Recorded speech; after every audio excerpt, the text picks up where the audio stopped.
മഗ്‌രിബിന് മുമ്പ് ഒരുപാട് പണ്ഡിതന്മാരും പ്രമുഖ നേതൃത്വവുമൊക്കെ സംസാരിക്കാനുള്ളത് കൊണ്ട് ദീർഘിപ്പിക്കുന്നില്ല.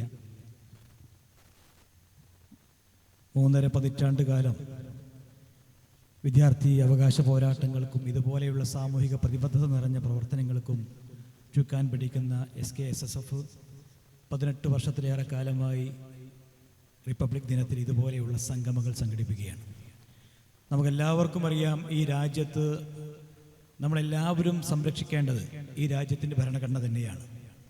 ഈ രാജ്യത്തിൻ്റെ ഭരണഘടന ഉള്ളിടത്തോളം കാലം ഒരാൾക്കും മറ്റൊരാളുടെ വിശ്വാസത്തെയോ അവരുടെ വേഷവിധാനത്തെയോ സംസ്കാരത്തെയോ ഭക്ഷണ രീതിയെയോ ഭാഷയെയോ ഒന്നും ചോദ്യം ചെയ്യാൻ സാധിക്കില്ല. ഇന്ന് രാജ്യം ഭരിക്കുന്ന ഭരണാധികാരികൾ നമ്മോട് ചില കാര്യങ്ങൾ ആജ്ഞാപിക്കുമ്പോൾ അത് ഈ രാജ്യത്തിൻ്റെ ഭരണഘടനയ്ക്ക് വിരുദ്ധമാണ് എന്നുള്ളത് നമുക്കെല്ലാവർക്കും അറിയാം. ആ ഭരണഘടന പറയുന്ന അന്തസ്സത്തക്ക് നിരക്കാത്തതാണ് ഈ രാജ്യം ഭരിക്കുന്നവർ നമ്മോട് പറയുന്നത്. അതുകൊണ്ട് അതിശക്തമായി ഇതുപോലെ ഈ രാജ്യത്തിൻ്റെ ഭരണഘടനയെ നിലനിർത്താനും അതിനെ ആ അന്തസ്സത്ത മുറുകെ പിടിക്കാനും നമുക്ക് ഇതുപോലെ ഒത്തുകൂടാം, ഒരുമിച്ച് മുന്നോട്ട് പോകാം. ഈ രാജ്യത്ത് നടപ്പിലാക്കാൻ വേണ്ടി ശ്രമിച്ച പൗരത്വ നിയമം ഉൾപ്പെടെ ഈ രാജ്യത്തിൻ്റെ ഭരണഘടനയെ തകർക്കാൻ വേണ്ടിയിട്ടുള്ള ശ്രമമാണ്.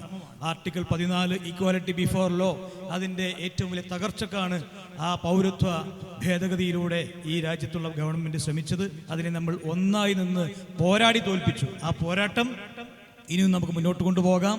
വിക്ടർ ഫ്രാങ്ക്ലിൻ അദ്ദേഹത്തിൻ്റെ പുസ്തകത്തിൽ പറയുന്നുണ്ട്, അസാധാരണമായ കാലത്ത് നടക്കുന്ന അസാധാരണ സംഭവങ്ങളൊക്കെ സാധാരണമാണ്. അതുപോലെ ഇതൊരു അസാധാരണ കാലമാണ്.